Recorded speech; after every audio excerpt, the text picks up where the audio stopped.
Hello అందరికీ నమస్కారం. రచయితలు ఎటువంటి అభ్యంతరాలు పెట్టని చాలా బోల్డ్ స్టోరీస్ తీసుకుని చదివి మీకు వినిపిస్తున్నాను.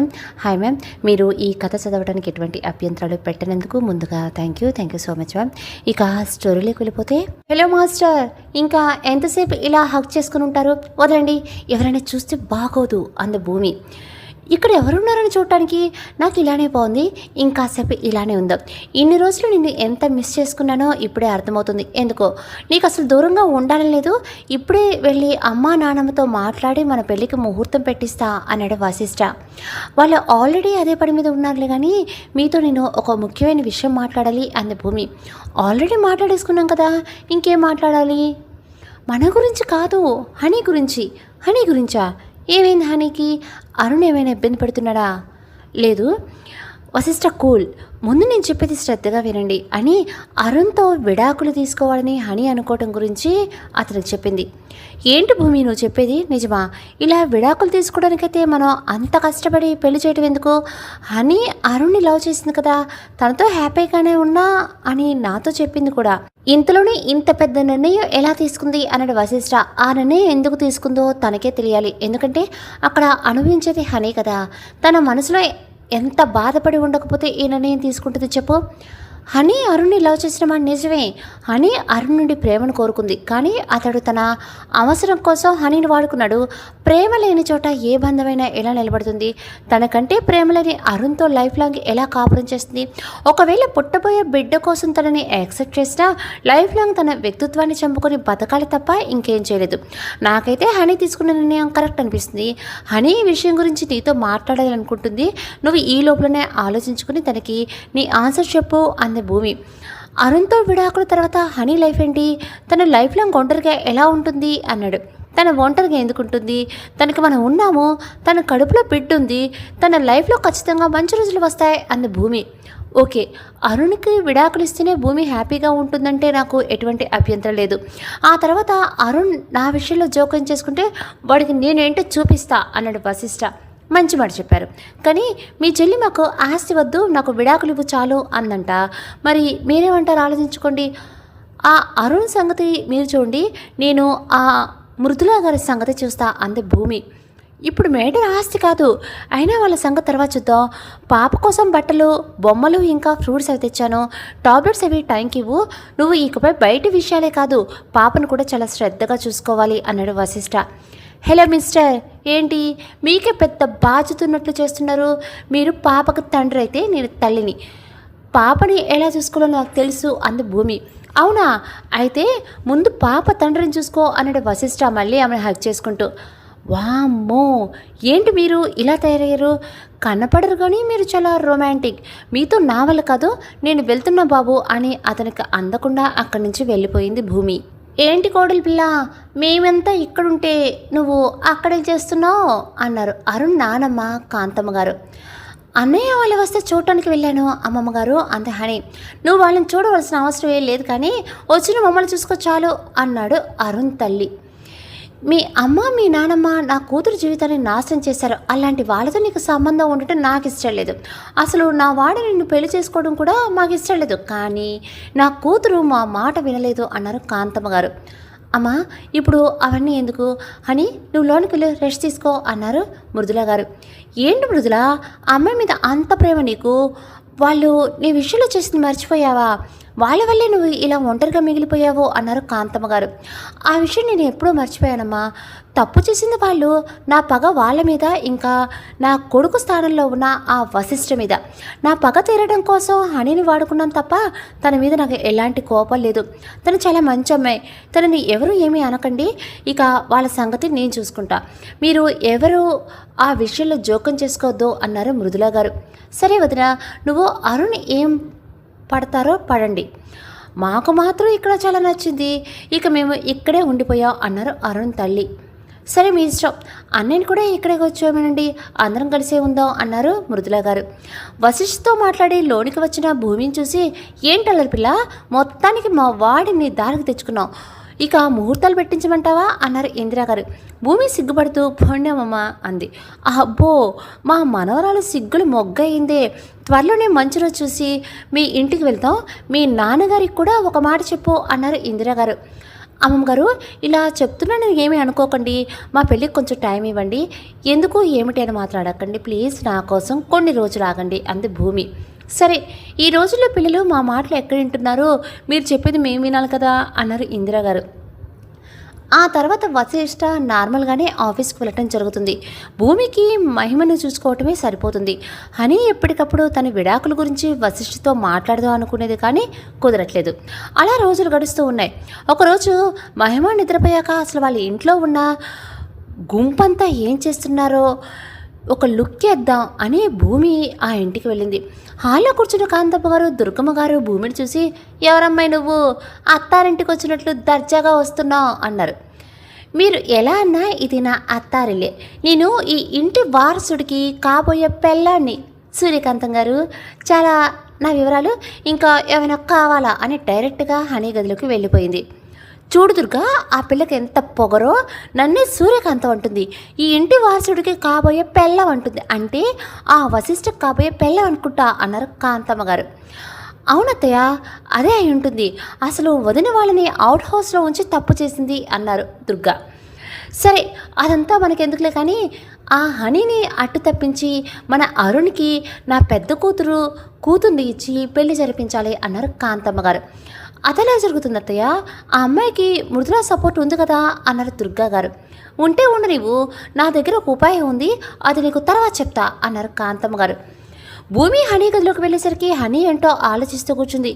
ఏంటి మరదల పిల్ల, ఏం ఆలోచిస్తున్నావు అంటూ వెళ్ళి హనీ పక్కన కూర్చుంది భూమి. నీకు తెలిసిందే భూమి, అన్నయ్యతో మా విడాకుల గురించి ఎలా చెప్పాలా అని ఆలోచిస్తున్నా అంద హనీ. నువ్వు నీ నిర్ణయం తీసుకున్నావు, మీ అన్నయ్యకి చెప్పడానికి ఎందుకు ఆలోచిస్తున్నావు, నువ్వు రేపే నీ మనసులో మాట వశిష్ఠకు చెప్పు, తను తప్పకుండా నిన్ను అర్థం చేసుకుంటాడు అంది భూమి. అన్నయ్య సంగతి ఓకే, కానీ మమ్మీ నాన్నమ్మ ఏమంటారని నా భయం అంది హనీ. హనీ, ఒకటి చెప్తున్నా బాగా గుర్తుపెట్టుకో, నువ్వు బతికే లైఫ్ నీది, నీ లైఫ్ నీకు నచ్చినట్లు ఉండాలి. నువ్వు ఒక నిర్ణయం తీసుకున్నాక ఇక ఎవరో ఏంటో అంటారని భయపడటం మంచిది కాదు. జరిగేది ఏదైనా ఫేస్ చేసే ధైర్యం నీకు ఉండాలి, అప్పుడే లైఫ్లో ముందుకు వెళ్తావు అంది భూమి. ఓకే భూమి, నీతో మాట్లాడాక నాకు ధైర్యం వచ్చింది, రేపే అన్నయ్యతో మాట్లాడతా అంది హనీ. గుడ్, ఇంతకీ అరుణ్ ఏమంటున్నాడో అంత భూమి. ఏమైనా అనటానికి నాతో మాట్లాడితేనే కదా, అసలు ఈ గదిలోకి రాడు, నీ ఎదురుపడినా పట్టించుకున్నట్లుగా వెళ్ళిపోతున్నాడు అంద హనీ.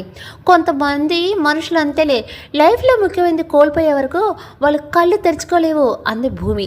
నా విషయంలో అరుణ్ కళ్ళు ఎప్పుడు తెరుచుకో భూమి, మేము విడిపోతున్నాం అని కొంచెం కూడా బాధ లేదు తనకి. అరుణ్కి నేనంటే ఇష్టం లేదంటే ఓకే, కనీసం నా కడుపులో ఉన్న బిడ్డ మీద కూడా కన్సర్న్ లేదు తనకి. అంత కఠినంగా ఎలా ఉంటున్నాడో అర్థం కావట్లేదు అంద హనీ.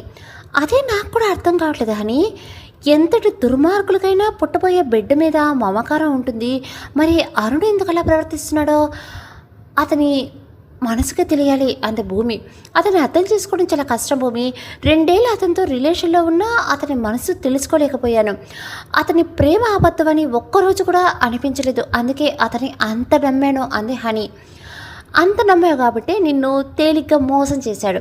అవును భూమి, అది తలుచుకుంటేనే నా మీద నాకే అసహ్యంగా ఉంది. ఇంకొక నిమిషం కూడా అతని భారీగా ఉండాలని లేదు. రేపు అన్నయ్యతో మాట్లాడాక మృదుల ఆంటీతో కూడా మాట్లాడతా అంది హనీ. నీ ఇష్టం హనీ, నువ్వు మాత్రం చాలా ధైర్యంగా ఉండాలి. ఒక పక్క నీ బేబీని కేరింగ్గా చూసుకుంటూ మరో పక్క ఈ సిచ్యువేషన్ హ్యాండిల్ చేయాలి. నీకు సపోర్ట్ నేను ఎప్పుడు ఉంటానో అంది భూమి.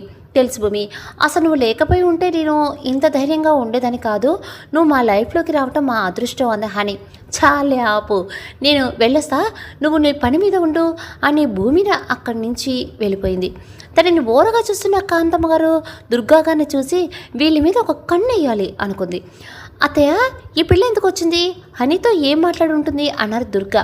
నేను కూడా నీతో పాటే ఉన్నాను కదా, నాకు మాత్రం ఏం తెలుస్తుంది, అయినా వాళ్ళు ఏం మాట్లాడుకుంటే మనకెందుకు. నువ్వు అసలు ఒకటి గమనించావా, నేను వచ్చినప్పటి నుండి చూస్తున్నా మనవాడ హనీతో అసలు మాట్లాడింది లేదు, ఆ పిల్ల గదిలోకి వెళ్ళింది లేదు, అసలు వీళ్ళ మధ్య ఏం జరుగుతుంది అన్నారు కాంతమ్మ గారు. నేను కూడా గమనిస్తూనే ఉన్నా అత్తయ్య, ఇక్కడే ఉంటుండగా వాళ్ళ మధ్య ఏముందో తెలుసుకుందాలే అనుకుంటున్నా అన్నారు దుర్గా గారు. ఆ తర్వాత రోజు హనీ బాగా ఆలోచించుకుని గార్డెన్లో మొక్కలకు నీళ్లు పడుతున్న అన్నయ్య నీతో మాట్లాడాలి అంది. ఏంట్రా, ఏం మాట్లాడాలి అన్నాడు వశిష్ఠ. ఇక్కడ కాదు అని అతను చెయ్యి పట్టుకొని అవుట్ హౌస్ వెనక్కి తీసుకెళ్ళి అతనికి విడాకుల గురించి చెప్పింది. ఆ విషయం భూమి ద్వారా తెలిసిన హనీ చెప్పింది మొత్తం విన్న వశిష్ఠ కాసేపు మౌనంగా ఉండి, నాకు తెలుసు నా చెల్లి చిన్నపిల్ల కాదని, ఏ నిర్ణయం తీసుకున్నా మెచ్యూర్డ్గా ఆలోచించి తీసుకుంటుందని. నేను నీ నిర్ణయానికి అడ్డు చెప్పను, నీకు నచ్చినట్లు చేయి అన్నాడు. అన్నయ్య, నువ్వు మనస్ఫూర్తిగానే చెప్తున్నావా? నేను ఇలాంటి నిర్ణయం తీసుకునేందుకు నా మీద కోపంగా లేదా? నా వల్ల నువ్వు ఏం కోల్పోయావో నాకు తెలుసు. అంత జరిగినా కూడా నేను ఇలా విడాకులంటే నీకు నిజంగా నా మీద కోపం లేదా అంద హని. కోపం ఎందుకురా?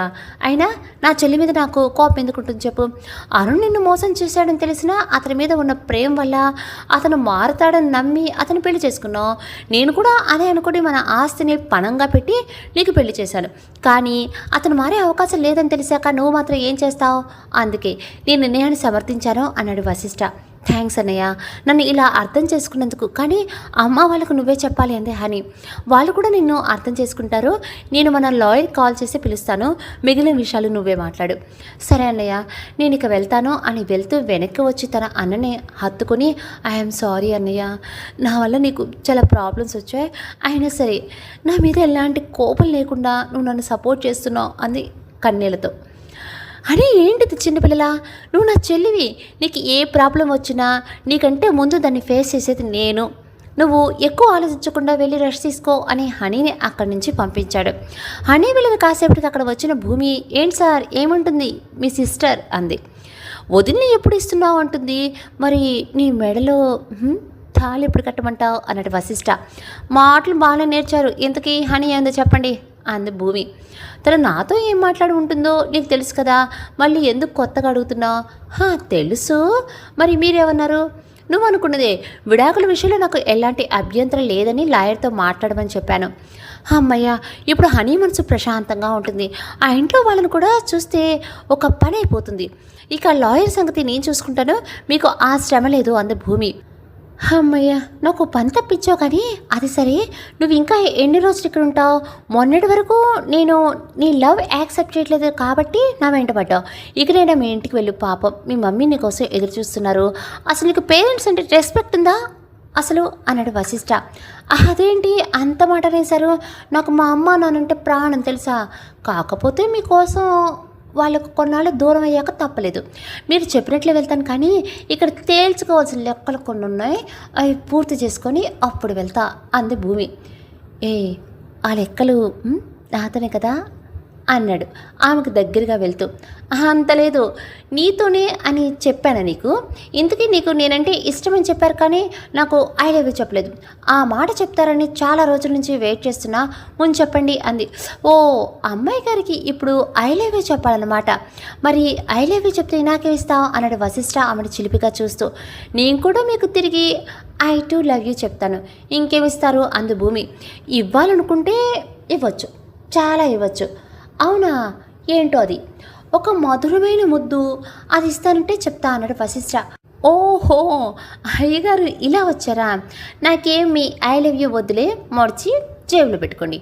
మహిమకు మెడిసిన్స్ ఇవ్వాలి, నేను వెళ్ళొస్తానే. అక్కడి నుంచి వెళ్తుంటే వశిష్ఠ ఆమె చేపట్టుకొని వెనక్కి లాగాడు. భూమి వెంటనే వశిష్ఠ గుండెలమే వాలిపోయింది. వశిష్ఠ ఆమె గడ్డం పట్టుకుని పైకెత్తే ఆమె కళ్ళలోకి చూస్తూ, ఐ లవ్ యూ భూమి, ఈ మాట నీకు చెప్పడానికి ఎన్ని రోజులు పట్టింది? లైఫ్ లాంగ్ నీ ప్రేమ నాకు కావాలి, ఇచ్చేస్తావా నాకు అన్నాడు. మీరు అడిగితే నా ప్రేమ ఏంటి, నా ప్రాణమైనా ఇస్తా.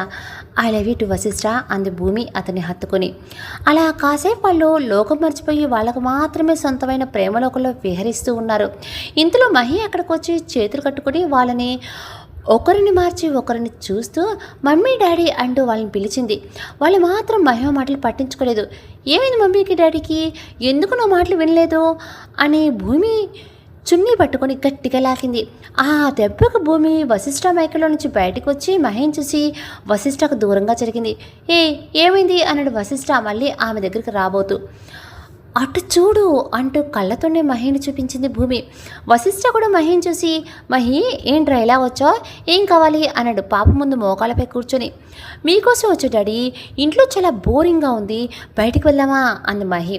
అవునా మహి తల్లి, బోరింగ్గా ఉందా, సరే వెళ్దాం అన్నాడు వశిష్ఠ. ఏంటి వశిష్ఠ అది? తను అడగటం నువ్వు సరే అంటావు. తను బయట ఫుడ్ తినకూడదు, పైగా బయట చాలా చలిగా ఉంది, ఈ టైంలో వద్దు అంది భూమి. ఆ మాటలు విన్న మహి ఏడు ముఖం పెట్టుకుని డాడీ మమ్మీ చూడు అంది.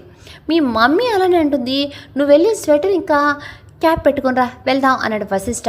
ఇద్దరూ చెప్పిన మాటలు అస్సలు వినరు కదా అని మహిని లోనికి తీసుకుని డ్రెస్ చేంజ్ చేసింది. కాసేపటి తర్వాత ఇద్దరూ కలిసి మహిని తీసుకుని ఇద్దరూ బయటికి వెళ్ళారు. మృదుల గారు హాల్లోనే కూర్చొని కాంతమ్మ గారితో మాట్లాడుతున్నారు. హనీ కూడా వచ్చి good morning aunty, good morning అమ్మమ్మ గారు అంటూ వచ్చి వాళ్ళ పక్కన కూర్చుంది. నీ గుడ్ మార్నింగ్ ఇక్కడ ఎవరికి అవసరం లేదు, 11 అయింది, ఇప్పుడా లేచేది, ఇంటి కోడలకు ఉండవలసిన లక్షణాలు ఏమైనా ఉన్నాయా? మా రోజుల్లో తెల్లవారుజాము 4 లేచేవాళ్ళం, ఎప్పుడో పొద్దుపోయాక నిద్రపోయేవాళ్ళం, మీలాగా కాదమ్మా అన్నారు కాంతమ్మ గారు సాగదీస్తూ. అమ్మా నువ్వు ఊరుకో, ఈ కాలం పిల్లలు ఇంతే, అయినా తను పొద్దున లేచి ఏం చేయాలి అని ఆవిడ ఒక మాట కూడా మాట్లాడకుండా ఆపి very good morning honey, tiffin చేసావా అన్నారు. హా ఆంటీ ఇప్పుడే తిన్నాను అంది హనీ. ఇది మరి దీన్ని నెత్తిని పెట్టుకుంటుంది, ఏదో ఒకటి చేసి దీన్ని ఇంట్లో నుండి పంపించేస్తే నా మనసు కుదుట పడదు అనుకున్నారు కాంతమ్మ గారు మనసులో. హనీ నువ్వు ఇక్కడికి వచ్చాక చెకప్కి వెళ్ళలేదు కదా అన్నారు మృదులా గారు. అవునంటీ అంది. అలా నెగ్లెక్ట్ చేస్తే ఎలా హనీ, టైంకి వెళ్ళి చెకప్ చేపించుకొని డాక్టర్ ఇచ్చిన మెడిసిన్ వాడాలి, నువ్వు ఈవినింగ్ అరుణ్ తీసుకుని హాస్పిటల్కి వెళ్ళు అన్నారు. అరుణ్ ఎందుకండి, తనకి ఏమైనా పనులు ఉంటాయి, భూమిని తీసుకుని వెళ్తా అంతే హనీ. ఎన్ని పనులున్న వాడికి నీకంటే పుట్టబోయే బిడ్డ కంటే ఎక్కువ కాదు కదా, వాడు వస్తాడు, ఇద్దరు కలిసి వెళ్ళండి అన్నారు. ఇంతలో అరుణ్ కూడా అక్కడికి వచ్చాడు. ఏంటి అరుణ్ ఈరోజు ఆఫీస్కి వెళ్ళలేదు అన్నారు మృదులా గారు. బయట చిన్న వర్క్ ఉందమ్మా అందుకే, అయినా నేను వెళ్ళి చేసేది ఏమీ లేదులే, వశిష్ఠ ఉన్నాడుగా తను చూసుకుంటాడు. సరే నేను వెళ్ళేస్తా, ఈవినింగ్ వచ్చేసరికి లేట్ అవుతుంది అన్నాడు అరుణ్. లేట్ అంటే అరుణ్ నీకు ఎంత ఇంపార్టెంట్ వర్క్ ఉన్నా సరే నువ్వు అన్నీ పక్కన పెట్టి ఈవినింగ్ ఇంటికి రా అన్నారు మృదులా గారు. ఏంటమ్మా ఏదైనా ఇంపార్టెంట్ పని ఉందా నాతో అన్నాడు అరుణ్. నువ్వు హనీని తీసుకుని హాస్పిటల్కి వెళ్ళాలి, నువ్వు బిజినెస్ మాత్రమే కాదు పుట్టబోయే నీ బిడ్డ మీద కాన్సన్ట్రేషన్ చేయాలి అన్నారు మృదులా గారు. మా నాకు తెలుసు, నాకు హనీ అంటే ఇష్టం లేదని తెలుసు కదా, తనంటే ఇష్టం లేనప్పుడు తన బిడ్డంటే నాకెందుకు కన్సర్న్ ఉండాలి అన్నాడు అరుణ్.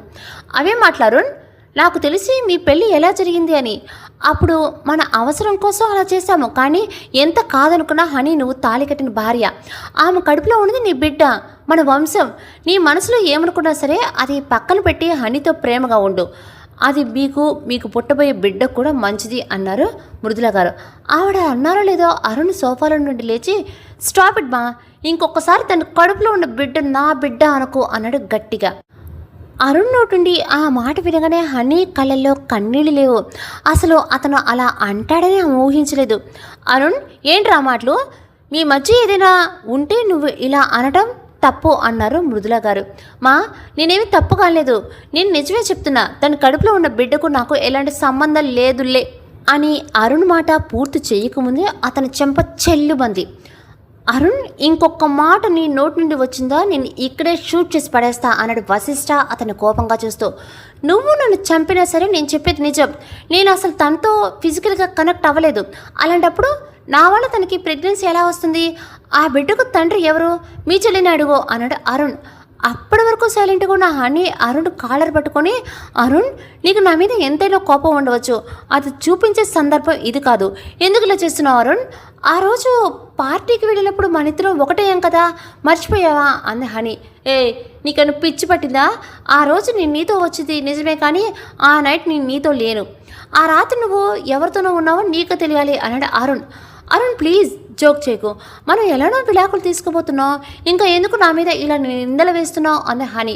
నీ మీద నిందలు వేయవలసిన అవసరం నాకు లేదు, నువ్వు ప్రెగ్నెంట్ అని నాతో చెప్పినప్పుడే నాకు అనుమానం వచ్చింది, కానీ అప్పుడు నీతో అవసరం ఉండి నేను అది పట్టించుకోలేదు, కానీ ఇప్పుడు నా బిడ్డ కానీ ఆ బిడ్డను అందరూ నా బిడ్డ అంటుంటే నేను ఎలా ఒప్పుకోను అన్నాడు అరుణ్. అని అతని కాలర్ వదిలి ఏడుస్తూ ప్లీజ్ అరుణ్ అలా అనుకో, నా కడుపులో ఉన్నది నీ బిడ్డే కాదని చెప్పకు అంది. ఆపవే నీ నాటకాలు, ఎవరి బిడ్డకో నేను తండ్రినని ఎలా ఒప్పుకుంటా అనుకున్నావు అన్నాడు అరుణ్. ఇప్పటికే ఎక్కువ చేసావు, మర్యాదగా నీ మాటలు వెనక్కి తీసుకో, ఇక హనీని ఏడిపించుకో అన్నాడు వశిష్ఠ. నేను కాదు, మీ అన్నా చెల్లెలు ఎక్కువ చేస్తున్నారు, నీ చెల్లెలు ఎవరితోనో తిరిగి కడుపు తెచ్చుకుంటే దాన్ని నాకు అంట కట్టాలని అనుకుంటున్నారా, మీ కళ్ళకు నేను అంత వేరే వాళ్ళ కనిపిస్తున్నానా? ఇప్పుడు అర్థమవుతుంది నువ్వు ఆస్తంతా ఈజీగా ఎందుకు నాకు రాసిచ్చావో. నీ చెల్లి తప్పును కప్పిపుచ్చుకోవడానికే కదా అన్నాడు అరుణ్. రే, ఇంకొకసారి నా చెల్లి తప్పు చేసింది అన్నావో నేను ఇప్పుడే చంపేస్తా.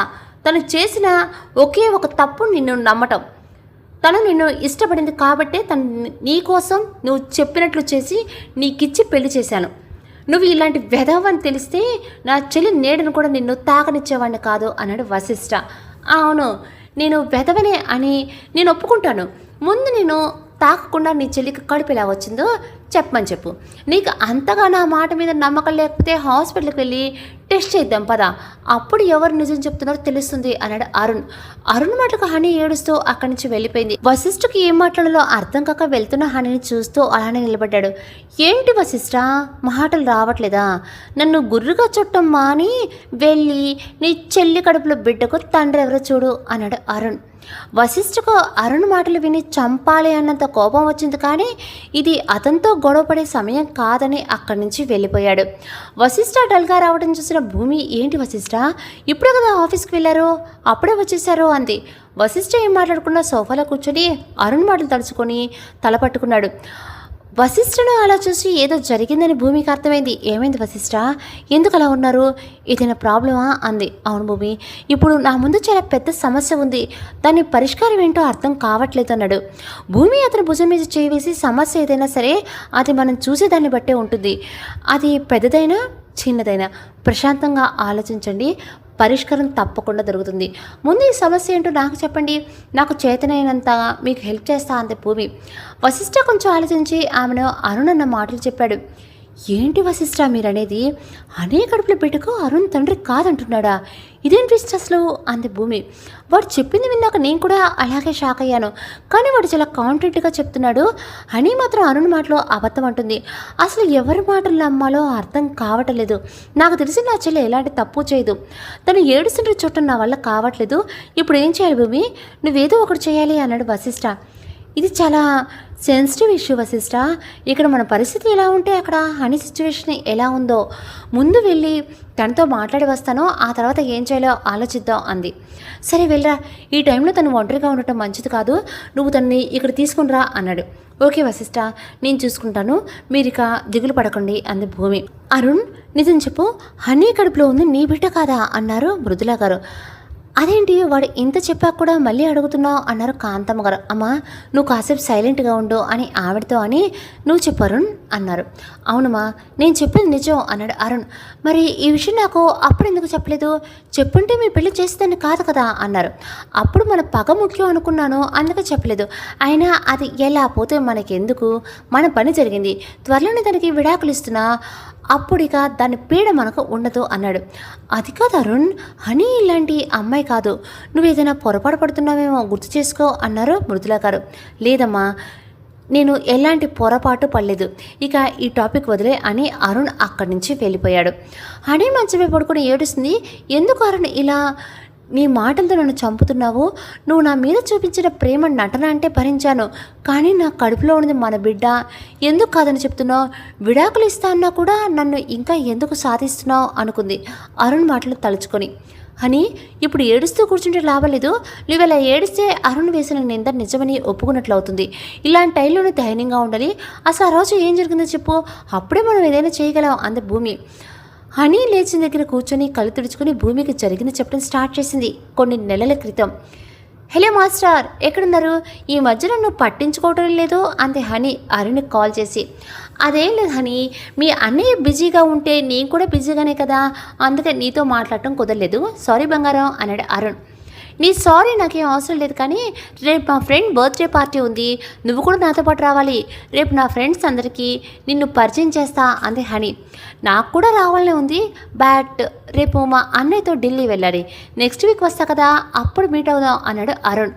నో అరుణ్, నాకు కారణాలు చెప్పకు, నేను తీసుకొస్తా అని మా ఫ్రెండ్స్కి ఆల్రెడీ చెప్పాను, ఇప్పుడు నువ్వు రాకపోతే నా పరువు పోతుంది, నువ్వు అన్నయ్యకి ఏం చెప్తావో నాకు తెలీదు, రేపు ఈవినింగ్ ఇక్కడ ఉండాలి, నిన్ను పికప్ చేసుకోవడానికి ఎయిర్పోర్ట్కి వస్తున్నా అంది హనీ. సరే మేడం గారు, ఆర్డర్ వేసాక తప్పుతుందా, నా తిప్పల్ని పడతాలే అన్నాడు అరుణ్. ఆ మరుసటి రోజు వశిష్ఠకు ఏదో కారణం చెప్పి హైదరాబాద్ వచ్చాడు. హనీ అతని ఎయిర్పోర్ట్ నుండి రిసీవ్ చేసుకుని డైరెక్ట్గా పార్టీ జరిగే ప్లేస్కి తీసుకెళ్ళింది. అతను ఫ్రెష్ అవ్వడానికి అక్కడ రూమ్ తీసుకుంది. అతను ఫ్రెష్ అయ్యాక ఇద్దరు కలిసి పార్టీకి వెళ్ళారు. హనీ తన ఫ్రెండ్స్ అందరికీ అరుణ్ని పరిచయం చేసింది. పార్టీ స్టార్ట్ అయ్యాక ఆటపాటలతో అందరూ ఫుల్గా ఎంజాయ్ చేశారు. ఫ్రెండ్స్ బలవంతం చేస్తే హనీ డ్రింక్ చేసింది. ముందు అయిష్టంగా తాగిన తర్వాత ఇక ఆపలేదు. అరుణ్ వద్దనే వినకుండా ఎక్కువగా తాగింది. ఆ తర్వాత అరుణ్తో కలిసి డ్యాన్స్ కూడా చేసింది. డ్రింక్ బాగా ఎక్కువ అవడంతో డ్యాన్స్ చేస్తూనే అరుణ్ మీద పడిపోయింది. అరుణ్ ఆమెను అక్కడి నుంచి తన ఉన్న రూమ్కు తీసుకుని వెళ్ళాడు.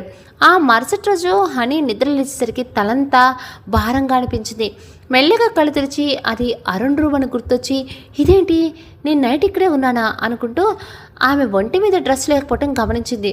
ముందు షాక్ అయినా కొంచెం ఆలోచించాక నైట్ తనకు అరుణ్కి మధ్య ఏదో జరిగిందని అర్థమయ్యి డ్రెస్ వేసుకుని అరుణ్ కోసం చూస్తుంది. కానీ అతను రూమ్లో లేడు. ఇంత పొద్దున నన్ను వదిలేసి ఎక్కడికి వెళ్ళాడో అనుకొని అతనికి కాల్ చేసింది. అరుణ్ కాల్ లిఫ్ట్ చేయకుండా, సారీ బేబీ, మీ అన్నయ్య కాల్ చేస్తే అర్జెంటుగా రావాల్సి వచ్చింది. ఈసారి వచ్చినప్పుడు నీతో పక్కా టైం స్పెండ్ చేస్తా, మిస్ యూ బేబీ అని మెసేజ్ చేశాడు. ఇట్స్ ఓకే బేబీ, నేను కూడా నిన్ను చాలా మిస్ అవుతున్నా, బాయ్, టేక్ కేర్ అంది హనీ. వాళ్ళ మధ్య జరిగిన దాని గురించి అడుగుదాం అనుకుంది, కానీ డైరెక్ట్గా కలిసినప్పుడు మాట్లాడదాం అని చెప్పలేదు. ఇది భూమి జరిగింది. ఆ రోజు నేను అరుణ్ రూమ్లోనే ఉన్నాను, కానీ అరుణ్ మా మధ్య ఏం జరగలేదు అంటున్నారు. అరుణ్ చెప్పింది నిజమైతే ఈ బేబీ ఎలా అంది హనీ. అదే నాకు కూడా అర్థం కావట్లేదు. ఇలా అడుగుతున్నానని అనుకోకు. ఆ టైం ఏం జరిగిందో నీకు గుర్తుందా? లేదు భూమి, ఆ రోజు నేను డ్రింక్ చేశా కదా, అస్సలు గుర్తులేదు. కానీ ఒక ఆడపిల్లగా మేము ఫిజికల్గా కలిసామని మాత్రం ఖచ్చితంగా చెప్పగలను అంది హనీ. ఓకే, అసలు ఏం జరిగిందో నేను తెలుసుకుంటాను. నువ్వు ఈ విషయం గురించి ఎక్కువ ఆలోచించుకో. మీ అన్నయ్య నిన్ను తీసుకురమ్మని చెప్పారు, పద వెళ్దాం అంది భూమి. లేదు భూమి, ఇప్పుడు నాకు ఎవరిని ఫేస్ చేసే ధైర్యం లేదు. అరుణ్ మాటలు విని ఇంట్లో అందరూ నా గురించి తప్పుగా అనుకుంటూ ఉంటారు. ఇప్పుడు వాళ్ళ చూపులకు ఇంకా వాళ్ళ అనే మాటలకు నేను తట్టుకోలేను అంది హనీ. అసలు ఏం తప్పు చేసామని భయపడుతున్నావు? అనుకునే వాళ్ళు 100 రకాలుగా అనుకుంటారు. అది కూడా నీ తప్పు లేకపోయినా సరే. అందరి మాటలు పట్టించుకోవటం మనకే మంచిది కాదు. నువ్వు ఇంకేం మాట్లాడకుండా నాతో రా అని హనీని చెయ్యి పట్టుకుని గదిలో నుంచి బయటకు తీసుకువెళ్ళింది. హనీ వెళ్తుంటే చూస్తూ ఉన్నారు తప్ప ఏం మాట్లాడలేకపోయారు మృదుల గారు. కాంతమ్మ గారు, దుర్గా గారు మాత్రం హనీ వెళ్తున్నందుకు చాలా సంతోషంగా ఉన్నారు. అత్తయ్య, దేవుడున్నది చూసారా, కష్టపడకుండానే మీ కోరిక నెరవేరింది. మన చేతికి మట్టి అంటకుండానే హనీ ఇంట్లో నుండి వెళ్ళిపోయింది. ఇక వాళ్ళ విడాకులు కూడా అయిపోతే మీరు అనుకున్నట్టే అరుణ్కి మీ మనవరాలతో పెళ్లి చేయొచ్చు అన్నారు దుర్గా. మృదుల గారికి వినపడకుండా. ఆ రోజు దగ్గరలో దుర్గా, కానీ మృదులకి ఆ పిల్లంటే అభిమానం ఉంది. ఆ అభిమానంతో ఇద్దరిని కలిపినా కలుపుతుంది.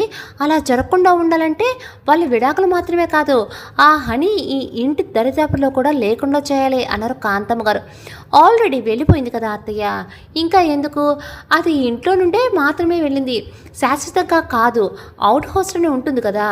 మృదుల అరుణ్ని ఎలా అయినా ఒప్పించి తను మళ్ళీ తీసుకొస్తుంది. కానీ అరుణ్ హనీ మీద చాలా కోపంగా ఉన్నాడు. పైగా తన కడుపులో ఉంది, తన బిడ్డ కాదు అంటున్నాడు కదా. అంటున్నాడు, కానీ అది నిజమో అబద్ధమో ఎవరికి తెలియదు కదా. నిజం తెలిసే వరకు మన జాగ్రత్తలో మనం ఉండాలి. నా దగ్గర ఇంకో ప్లాన్ ఉంది అన్నారు కాంతమ్మ గారు. ఏంటత్తయ్య ఆ ప్లాన్ అన్నారు దుర్గా. ఇది ఇప్పుడు కాదు, మృదుల వెళ్ళాక చెప్తా, అది వింటే మన పని గోవిందా అన్నారు కాంతమ్మ గారు. వీళ్ళ ఆలోచనలో వీళ్ళు ఉంటే మృదుల గారు మాత్రం హనీ ఇంకా అరుణ్ గురించి ఆలోచిస్తున్నారు.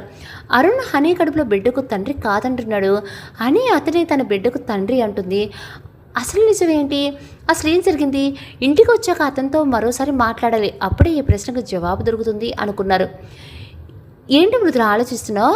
అరుణ్ అంటూ వాళ్ళిద్దరి మధ్య విడాకులు ఇప్పిస్తే మంచిది. ఆ హనీ అంత తెలివైందో చూసావా? ఎవరితోనో తెడి కడుపు తెచ్చుకొని ఆ పాపాన్ని అరుణ్ నెత్తి మీద వేయాలనుకుంది. నువ్వు దాన్ని ఎక్కువగా నమ్మి తప్పు చేశావు. ఎంత త్వరగా వెళితే అంత త్వరగా విడాకులు ఇచ్చి దాన్ని దూరంగా పంపించు అన్నారు కాంతమ్మ గారు. అత్తయ్య, ఆ హనీ అరుణ్కి విడాకులు ఇస్తే వాళ్ళ అన్నయ్య చూస్తూ ఊరుకుంటాడా? మన దగ్గర ఉన్న ఆస్తి మళ్ళీ తిరిగి ఇవ్వమంటే ఎలా అన్నారు. ఊరుకొక ఏం చేస్తాడు? వాళ్ళ దగ్గర తప్పు ఉంది కాబట్టి మనల్ని ఎందుకు ఆస్తి అడుగుతారు? ఒకవేళ అడిగినా మనం ఇస్తావా ఏంటి? ఆ హనీ తిరిగిపోతుని మన అరుణ్ని మోసం చేసిందని మనమే వాళ్ళ మీద కేసు పెడతాం అన్నారు కాంతమ్మ గారు. అమ్మా, నిజం తెలుసుకోకుండా హనీ గురించి తప్పుగా మాట్లాడుతూ, నాకు తెలిసి అరుణ్ హనీ మీద కోపంతో అలా అని ఉంటాడు. ఇంకోసారి నేను అరుణ్తో మాట్లాడి చూస్తా, అప్పటి వరకు మీరు సైలెంట్గా ఉండండి అన్నారు మృదుల గారు. ఎంత చెప్పినా నువ్వు నమ్మింది తప్ప మేము చెప్పింది వినవు కదా, ఇక నువ్వు చెప్పినట్లు నోరు మూసుకుని ఉంటాలే అని కోడల దగ్గర దుర్గా దగ్గరికి వెళ్ళిపోయారు కాంతమ్మ గారు. భూమి వశిష్ఠ దగ్గరికి వెళ్ళి హనీ ఆమెతో చెప్పిందంతా అతనికి చెప్పింది.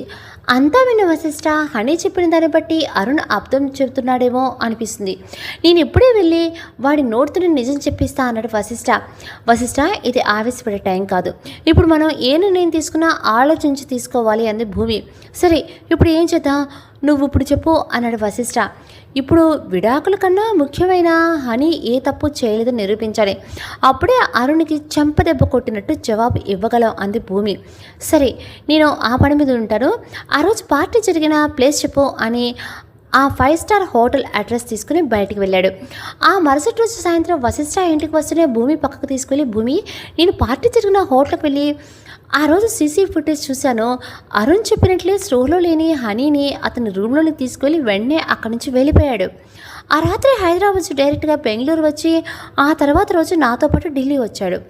అవునా, మరైతే హనీతో ఉందెవరు అంది భూమి. అదే నాకు అర్థం కావట్లేదు, అరుణ్ వెళ్ళాక హనీ రూమ్లోకి ఒక వ్యక్తి వెళ్ళాడు, కానీ అతనికి ఎవరో సరిగ్గా కనిపించలేదు. నా ఫ్రెండ్ ఒకడు డిటెక్టివ్ వాడికి చెప్పాను, ఆ 2 డేస్లో కనిపెడతా అన్నాడు. మంచి పని చేశారు, వాడెవరో తెలిస్తే హనీ ప్రాబ్లంకి ఒక సొల్యూషన్ వస్తుంది, కానీ హనీకి ఈ విషయం చెప్తే ఎలా రిసీవ్ చేసుకుంటుందో అని భయంగా అంది భూమి. ఈ టైంలో హనీకి నిజాన్ని యాక్సెప్ట్ చేయాలి, నువ్వు వెళ్ళి తనకి అర్థమయ్యేలా చెప్పు, హనీ లైఫ్ ఇలా ప్రశ్నగా మిగిలిపోవడానికి కారణమైన వాడు కనిపించిన వెంటనే నా చేతులతో చస్తాడు, అదే వాడికి ఆఖరి రోజు అవుతుంది అన్నాడు వశిష్ఠ కోపంగా. హనీ మాత్రం ఇంకా జరిగిన తలుచుకొని ఏడుస్తూనే ఉంది. కూతురు ఇలా దిగులుగా ఉంటూ చూడలేకపోతున్నారు మాలిని గారు.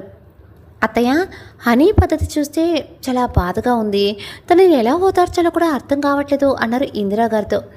అవును మాలిని, ఎప్పుడు నవ్వుతూ నన్ను ఆట పట్టిస్తూ ఉండే హనీ ఇప్పుడు కనబడట్లేదు, వచ్చిన దగ్గర నుండి ఏడుస్తూనే ఉంది. పద వెళ్ళి భూమికి చూద్దాం, తనే ఏదో ఒకటి చేస్తుంది అన్నారు. ఇంతలో భూమి వశిష్ఠతో మాట్లాడి లోనికి వచ్చి దిగులుగా కూర్చున్న ఇందిరా గారిని మాలిని గారిని చూసి, ఏంటమ్మమ్మ గారు అలా ఉన్నారు అంటూ వెళ్ళి వాళ్ళ పక్కన కూర్చుంది. మా దిగులంతా హనీ గురించే భూమి, జరిగిందంతా మాకు తెలుసు, ప్రేమించి పెళ్లి చేసుకున్న అరుణ్తో హనీ సంతోషంగా ఉంటుంది అనుకున్నాం, కానీ ఇలా అర్థం పర్థం లేని కారణాలతో విడిపోయే వరకు వస్తారని అనుకోలేదు.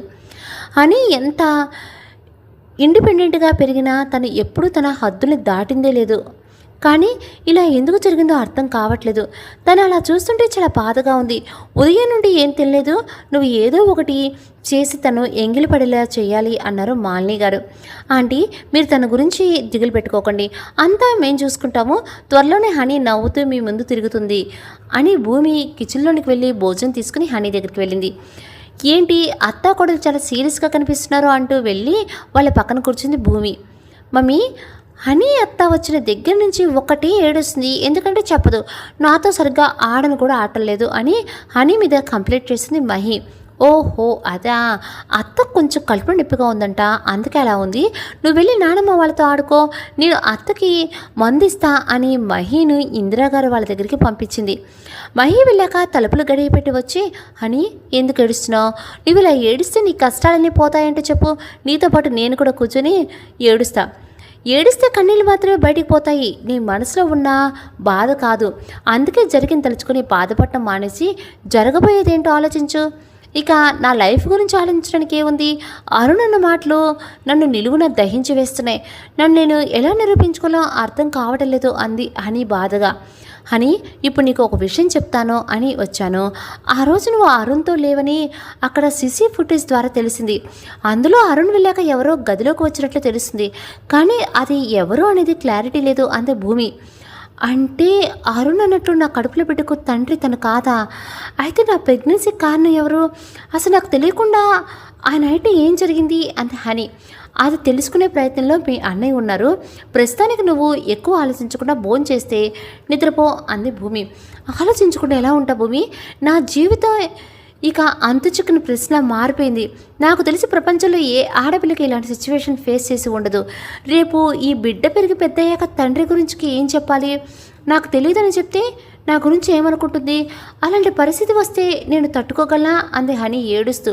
హనీ ప్లీజ్ ఏడవకు, నీ బాధ నేను అర్థం చేసుకోగలను, నువ్వు అనుకుంటున్నట్టు ఏం జరగదు, అంతా మేము చూసుకుంటాం, నువ్వు ఇలా ఉంటే ఆంటీ వాళ్ళు కూడా బాధపడుతున్నారు. చూడు ఎలా నీరసంగా అయిపోయావో, కొంచెం తిను అని ఆమె వద్దన్నా వినకుండా బలవంతంగా ఆమెకు భోజనం తినిపించింది. 2 రోజుల తర్వాత మహి ఏదో చెప్తుంటే హనీ ఆమె పక్కన కూర్చొని వింటుంది. కానీ ఆమె మనసు మాత్రం అసలు ఆ రోజు తనతో ఉంది ఎవరు అనే విషయం ఆలోచిస్తుంది.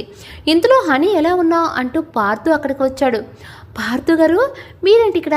మీరు వస్తున్నట్టుగా భూమి కూడా నాతో చెప్పలేదు అన్న హనీ. యాక్చువల్లీ నేను వస్తున్నట్టు తనకు కూడా తెలీదు.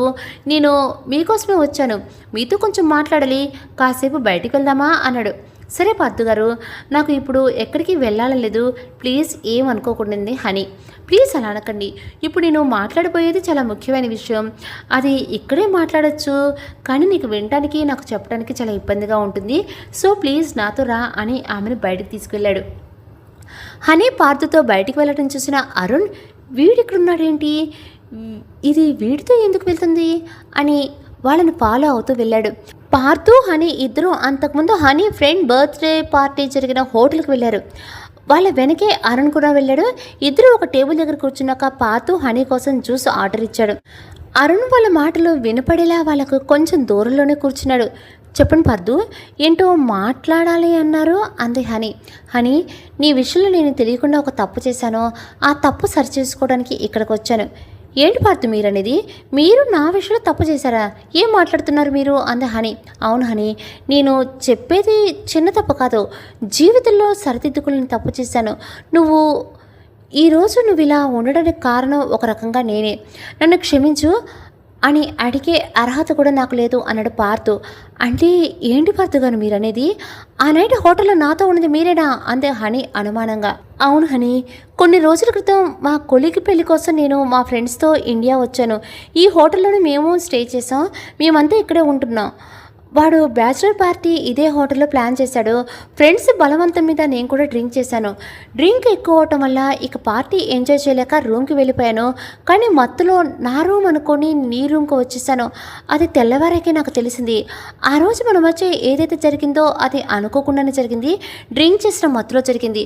తర్వాత రోజు నిద్ర లేచిన నేను నా గుండెలపై ఉన్న నిన్ను చూశాక షాక్ అయ్యాను. ఒక్క నిమిషం నాకు ఏమీ అర్థం కాలేదు. మెలకు వస్తే నువ్వు ఎలా రియాక్ట్ అవుతావో, అసలు నేను ఎలా ఫేస్ చేయాలో అర్థం కాక నేను అక్కడే వదిలిపెట్టి వెళ్ళిపోయాను. ఆ రోజు ఎంత తప్పు చేశానో ఇప్పుడు అర్థమైంది. జరిగింది తెలుసుకుని ఇప్పటికీ బాధపడుతున్నా అన్నాడు పార్థు. పార్థు చెప్పింది విని ఏం మాట్లాడకుండా మౌనంగా ఉంది హనీ.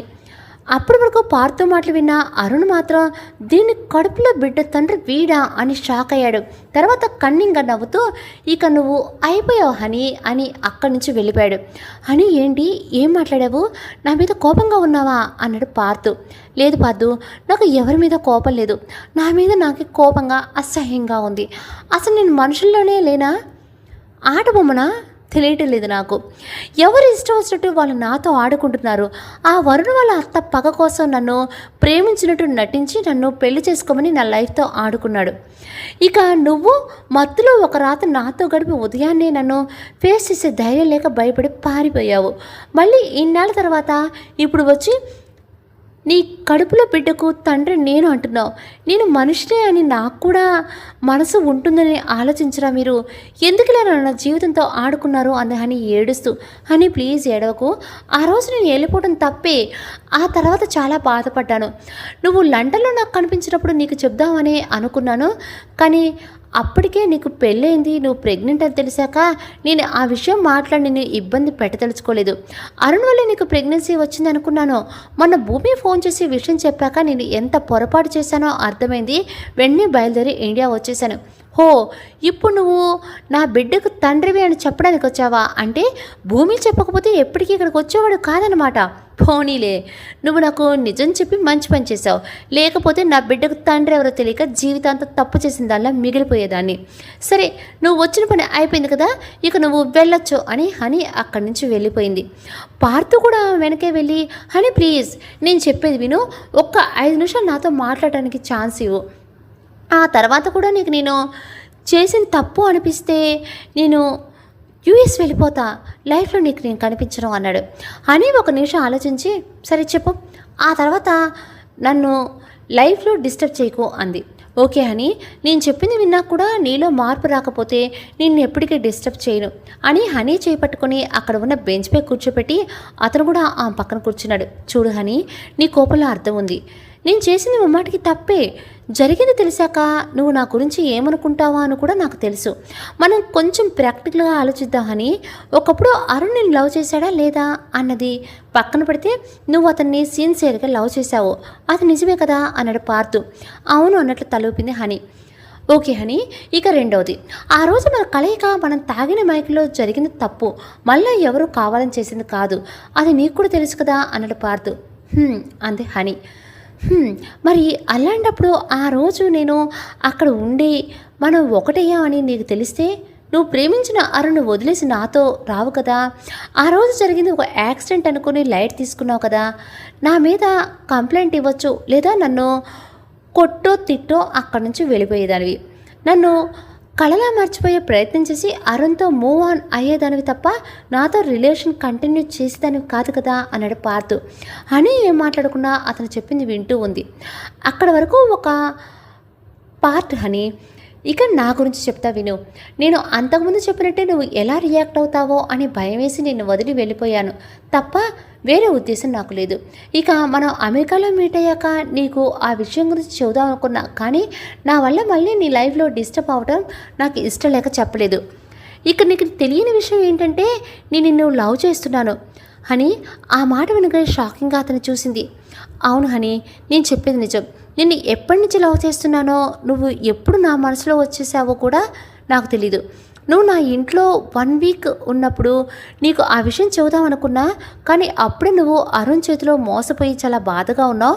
అప్పుడు నా లవ్ మ్యాటర్ చెప్పడం కరెక్ట్ కాదు అని నీకు చెప్పలేదు. అరుణ్తో డైవర్స్ అయ్యాక నేనే చెబుదాం అనుకున్నాను, కానీ ఈ లోపల ఇలా జరిగిపోయింది. భూమి మొన్న కాల్ చేసి చెప్పాక నీ కడుపులో ఉన్న బేబీ నా బేబీ అని చాలా హ్యాపీగా ఫీల్ అయ్యాను. నువ్వు నా తప్పుని క్షమించి నా ప్రేమను ఒప్పుకుంటే అరుణ్తో డివోర్స్ అయ్యాక వెంటనే మనం పెళ్లి చేసుకుందాం. నువ్వు నేను మన బేబీతో లైఫ్ లాంగ్ హ్యాపీగా ఉందాం అన్నాడు పార్థు. అతను చెప్పడం పూర్తయ్యాక హనీ బెంచ్ పై నుంచి లేచి, ఇప్పుడు నేను ఎలాంటి డెసిషన్స్ తీసుకునే స్థితిలో లేను, నేను కొంచెం ఆలోచించుకోవాలి, నన్ను ఇంటి దగ్గర డ్రాప్ చేయండి అంది. ఓకే హనీ, నేను నిన్ను ఏ రకంగానూ ఫోర్స్ చేయను. నువ్వు బాగా ఆలోచించుకొని ఒక నిర్ణయం చెప్పు, నీకోసం నేను లైఫ్ లాంగ్ వెయిట్ చేస్తూ ఉంటా అన్నాడు పార్థు. కాసేపటికి ఇద్దరు ఇంటికి చేరుకున్నారు. పార్థు హనీని డ్రాప్ చేసి, హనీ నేను చెప్పిన దాని గురించి ప్రశాంతంగా ఆలోచించు, నీకు ఏది మంచి అనిపిస్తే అది చెయ్యి, నీకుంటాను అని అక్కడి నుంచి వెళ్ళిపోయాడు. హనీ గేట్ల నుండి లోనికి అడుగుపెట్టిన వెంటనే అరుణ్ ఆమెకి ఎదురుగా నిలబడి ఉన్నాడు. హనీ అతను దాటుకొని వెళ్తుంటే అరుణ్ ఆమె చేపట్టుకొని అవుట్ హౌస్ దగ్గరికి వెళ్ళి, రే వశిష్ఠ బయటికి రారా అని అరిచాడు. అరుణ్ ఏంటిదంతా, నా చేయి వదులు అంది హనీ. వదులుతా, మీ అన్న వచ్చాక అప్పుడు వదులుతా అని మళ్ళీ గట్టిగా వశిష్ఠని పిలిచాడు. అప్పుడే భోజనం చేస్తున్న వశిష్ఠ అరుణ్ గొంతు విని తినే పల్లెల్లో చేయి కడుక్కుని బయటకు వచ్చాడు. అతని వెనకే ఇందిరా గారు, మాలిని గారు కూడా వచ్చారు. ఇక ఆ ఇంటి నుండి మృదులా గారు ఇంకా కాంతం గారు కూడా బయటకు వచ్చారు. హనీ చేపట్టుకున్న అరుణ్ చూసి, వశిష్ఠ, అరుణ్ ఏం చేస్తున్నావు, హనీ చేయి వదులు అన్నాడు. నీ చెల్లి చెయ్యి శాశ్వతంగా వదిలించుకోవడానికే నిన్ను పిలిచాను. ఏమన్నావు? నేను అబద్ధం చెప్తున్నానన్నావు కదా. నీ చెల్లి ఆ పార్థు గారితో తిరిగి ఈ బిడ్డకు తల్లి అయింది. వీళ్ళిద్దరూ కలిసి నాటకమాడి ఆ బిడ్డకు నన్ను తండ్రి చేయాలనుకుంటున్నారు. ఇప్పుడు కూడా ఇది వాడినే కలిసి వస్తుంది, కాదని చెప్పమను అన్నాడు అరుణ్. ఇందులో కాదని చెప్పడానికి ఏముంది, పార్థు హనీ బిడ్డకు తండ్రిని నాకు ఎప్పుడు తెలుసు. అసలు ఆ విషయం కనిపెట్టి భూమితో చెప్పింది నేనే.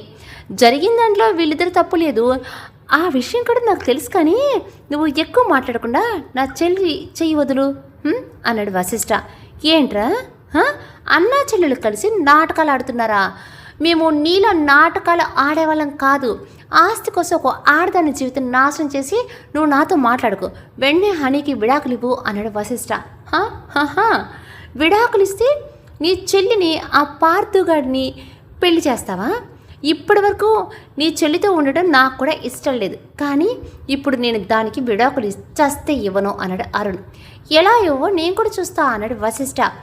అది చాలా కష్టం వశిష్ఠ, మీరు కోర్టుకి వెళ్తే మీ పరువు పోతే మీ నవ్వులు పాలవుతారు. ఎవరు నవ్వులు పాలవుతారో అక్కడ తెలుసుకుందాం మిస్టర్ అరుణ్ అంటూ ఒక ఆమె అక్కడికి వచ్చింది. ఆమె వెనకే భూమి కూడా వచ్చింది. మా మధ్యలో నువ్వెవరివే, నీకు వీళ్ళకు సంబంధం ఏంటి అన్నాడు అరుణ్ పొగరుగా. అరుణ్ అని అన్నాడో లేదో అతని చెంపపై ఆమె 5 వేళ్ళు ముద్రలా పడ్డాయి. అరుణ్ చెంప మీద చెయ్యి పెట్టుకుని నన్నే కొడతావా, నీకెంత ధైర్యం అని ఆమె మీదకు చెయ్యెత్తాడు. ఆమె అరుణ్ చేతిని పట్టుకుని నిన్ను కొట్టడం కాదురా, చంపాలి. హనీ కాబట్టి నువ్వు చేసిన పనికి చూస్తూ ఊరుకుంది. అదే నేనైతే ముక్కల కింద నరికి కాకులకి గద్దలకి వేసేదాన్ని. ఆడవాళ్ళంటే రెస్పెక్ట్ లేదురా నీకు? నేనెవరో ఏంటో తెలీదు, నన్నే వే అని మాట్లాడుతున్నావా? మీ ఇంట్లో వాళ్ళు కూడా ఆడవాళ్ళు ఉన్నారు కదా, వాళ్ళని కూడా ఇలానే పిలుస్తావా? పిలవు కదా. మరి వాళ్ళకిచ్చే రెస్పెక్ట్ బయట ఆడవాళ్ళకి ఎందుకు ఇవ్వు? ఇంకోసారి ఏ ఆడపిల్లలైనా ఇలా తప్పుగా మాట్లాడితే ఈసారి చెంప దెబ్బ కాదు, చెప్పు దెబ్బ కొడతాను, అర్థమైందా అని అరిచారు. మా ఇంటికి వచ్చి నన్నే బెదిరిస్తున్నావా? అసలు ఎవరు నువ్వు అన్నాడు అరుణ్. నేను ఎవరినో తెలిస్తే గానీ నాతో మాట్లాడవా ఏంటి? సరే, నా పేరు కిన్నెర నందకిషోర్ అంది. నువ్వు కిన్నెరావు అయితే నాకేంటి, నందకిషోర్ అయితే నాకేంటి? ఎందుకు వచ్చావు ఇక్కడికి అన్నాడు అరుణ్. హనీతో నీకు విడాకులు ఇప్పించడానికి వచ్చాను. మనం త్వరలోనే కోర్టులో కలుద్దాం. అప్పటి వరకు నా క్లయింట్ని విసిగించుకో. ఇంకోసారి ఇలా అసభ్యంగా మాట్లాడినా, ఆమెను ఇబ్బంది పెట్టినా నువ్వు జైలుకి వెళ్ళవలసి వస్తుంది. మైండ్ ఇట్ అని హనీ చేపట్టుకుని ఆమె కళ్ళలోకి చూస్తూ కళ్ళతోనే నేనున్నాను హనీ అని ధైర్యం చెప్పి భూమి ఇక వెళ్దావా అని హనీని తీసుకుని లోనికి వెళ్ళింది. నువ్వు సూపర్ కిన్నెరా, అరుణ్కు బాగా బుద్ధి చెప్పావు అంది భూమి. వాడికి ఎంత చెప్పినా రానిదే అదే భూమి. నువ్వు చెప్తే ఏదో అనుకున్నా కానీ వాడు చాలా డేంజర్ గారిలాగా ఉన్నాడు. వాడికి ఇక మాటలతో కాదు చేతలతో చెప్పాల్సిందే అని హనీ భుజం మీద చేయి వేసి, హనీ నువ్వేం దిగులు పడకు, ఇక అంతా నేను చూసుకుంటాను, నన్ను నమ్ము అని హనీకి ధైర్యం చెప్పి, అమ్మా మీరు హనీని లోనికి తీసుకుని వెళ్ళండి అంది మాలిని గారిని చూస్తూ. ఆవిడ కిన్నెరా చెప్పినట్టే హనీని లోనికి తీసుకుని వెళ్ళారు. హనీ వెళ్ళాక, చూడండి వశిష్ఠ, భూమి నాకంతా చెప్పింది. ఈ కేసు అన్ని విడాకుల కేసులా కాదు, చాలా సెన్సిటివ్గా డీల్ చేయాలి. ఎక్కడ ఏ పొరపాటు జరిగినా హనీ లైఫ్ రిస్క్లో పడుతుంది. సో ముందు ఈ కేసు గురించి నేను కొంచెం స్టడీ చేస్తా, దానిలో భాగంగా హనీతో మాట్లాడాలి. కానీ హనీ ఇప్పుడు డిస్టర్బ్గా ఉంది కాబట్టి రేపు వచ్చి తనతో మాట్లాడతా అని అతనితో అని, ఇక నేను వెళ్తున్నా భూమి, నందు గారు నా కోసం వెయిట్ చేస్తూ ఉంటారు అని కిన్నెర అక్కడి నుంచి వెళ్ళిపోయింది. కిన్నెర వెళ్ళాక వశిష్ఠ భూమి పక్కన కూర్చొని, ఈవిడ మన లాయర్నా, నాకు ఒక్క మాట కూడా చెప్పలేదు అన్నాడు. అసలు తనను మీకు పరిచయం చేయడానికి తీసుకువచ్చాను, కానీ ఇంతలో తను ఆ అరుణ్కి బూస్ట్ ఇస్తూ మనకి పరిచయం అయింది. ఓకే, ఇంతకీ తను నీకు ఎలా తెలుసు అన్నాడు వశిష్ఠ. తను నా ఫ్రెండ్, తను ఉండగా బయట లాయర్స్ ఎందుకని తనకే హనీ ప్రాబ్లం గురించి చెప్పాను. తను కూడా వెంటనే హనీ కేసు టేకప్ చేస్తా అని చెప్పింది. మీకు తెలుసా, తను ఇప్పటి వరకు ఒక్క కేసు కూడా ఓడిపోలేదు, చాలా చాకచక్యంగా కేసు గెలుస్తుంది. అండ్ తన హస్బెండ్ నందు గారు మీకు తెలిసే ఉండొచ్చు అంది భూమి. నువ్వు చెప్తున్నా గుర్తొస్తుంది, అతను ఎక్కడో బిజినెస్ మీటింగ్లో నేను మీట్ అయ్యా అన్నాడు వశిష్ఠ. కానీ భూమి ఆ అరుణ్ విడాకులు ఇవ్వమని మొండికేస్తున్నాడు కదా అన్నారు ఇందిరాగారు. అవునమ్మమ్మ, మొన్నటి వరకు హనీకి విడాకులు ఇస్తా అన్నాడు, కానీ ఇప్పుడు ఇలా మాట్లాడుతున్నాడంటే అర్థం కావట్లేదా? కానీ అతను ఎంత మొండిగా ఉన్నా ఇక్కడ ఉన్నది కిన్నెర, హనీకి విడాకులు ఖచ్చితంగా వస్తాయి, మీరేం దిగులు పడకండి అంది భూమి. అరుణ్ నువ్వేం చేస్తున్నావో నీకైనా అర్థమవుతుందా? హనీ కడుపులో బిడ్డకు నీకు సంబంధం లేదని నువ్వే అన్నావు, తను విడాకులు ఇస్తున్నా అని కూడా నువ్వే అన్నావు, ఇప్పుడు ఎందుకు తనకు విడాకులు ఇవ్వను అంటున్నావు? అసలు నీ మనసులో ఏముంది అన్నారు మృదుల గారు. నా మనసులో ఏముందో నీకు ముందు తెలుస్తుందమ్మా అన్నాడు అరుణ్. నీ మనసులో ఏమున్నా సరే నువ్వు హనీని బాధపడితే నేను ఒప్పుకోను అన్నారు మృదుల గారు. అమ్మ ప్లీజ్, నువ్వు ఈ విషయంలో జోక్యం చేసుకోకు. నువ్వు చెప్పావని నీ కోసం, నీ పగ కోసం తనని పెళ్లి చేసుకున్నాను. మొన్నటి వరకు దానికి విడాకులు ఇచ్చి వదిలించుకుందామని అనుకున్నాను, కానీ అలా చేస్తే అదే ఆ పార్థుగాడిని పెళ్లి చేసుకుని హ్యాపీగా ఉంటుంది. అలా ఉండటం నాకు ఇష్టం లేదు. అందుకే దానికి విడాకులు ఇవ్వకుండా జీవితాంతం దాన్ని నా కాళ్ళ దగ్గర పడి ఉండేలా చేయాలని అనుకుంటున్నాను అని అరుణ్ అన్నాడు. అరుణ్ నువ్వు చాలా తప్పు చేస్తున్నావు అన్నారు మృదుల గారు. ఇప్పటి వరకు మనం చేసింది అదేనమ్మా, నువ్వు వాళ్ళ మీద కోపంతో చేశావు, నేను హనీ మీద కోపంతో చేస్తున్నా అంతే. ఇక ఈ టాపిక్ వదిలేస్తే మంచిది, నేను వెళ్ళి లాయర్ని కలిసి వస్తాను అని అరుణ్ అక్కడి నుంచి వెళ్ళిపోయాడు. వెళ్తున్న అరుణ్ని చూస్తూ అనవసరంగా వీడికి పగని నూరు పోశాను.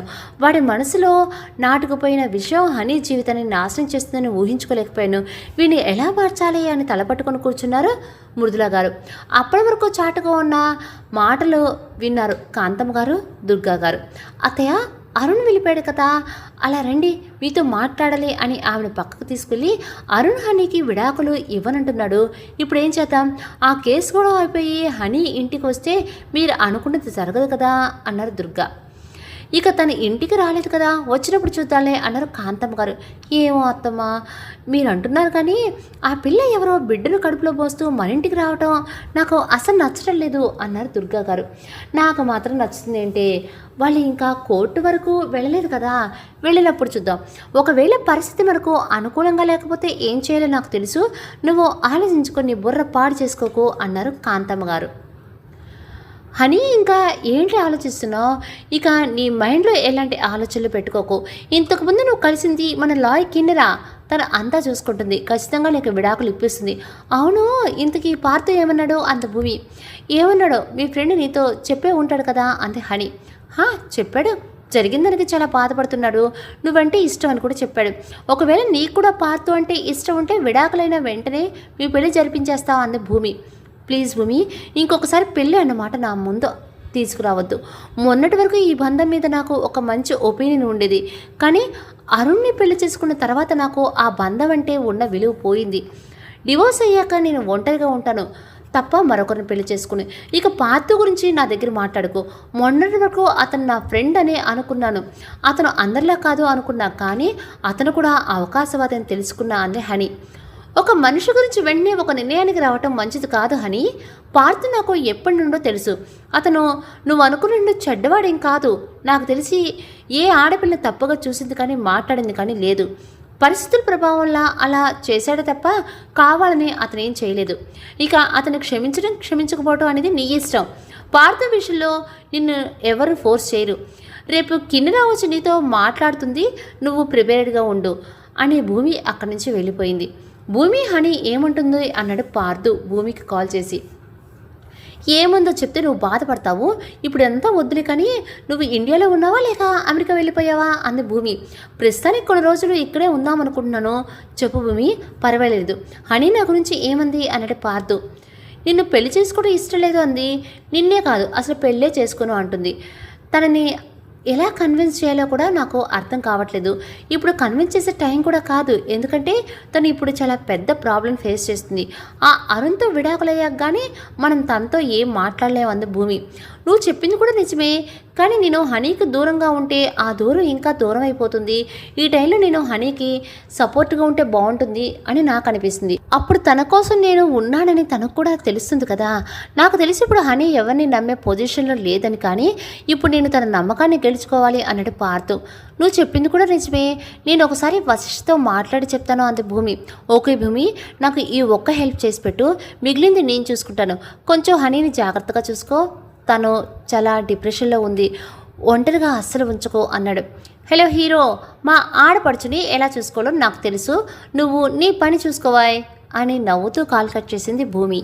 ఆ మరుసటి రోజు భూమి వశిష్ఠకు పార్తు అన్న మాటలు చెప్పింది. అతను చెప్పింది కూడా నిజమే భూమి. పార్తు ముందు హనీ నమ్మకాన్ని సాధించాలి, కానీ అతను ఇక్కడే ఉంటే అరుణ్ ఇంకా రెచ్చిపోతాడు. అందుకే పార్తును కొన్ని రోజులు అవాయిడ్ చేయమని చెప్పు, వీలైతే నేను తనతో మాట్లాడతానన్నారు వశిష్ఠ. నేను కూడా అదే అనుకున్నా వశిష్ఠ, నువ్వు పార్తు విషయంలో ఇంకా పాజిటివ్గా మాట్లాడతావని నేను అస్సలు అనుకోలేదు అంది భూమి.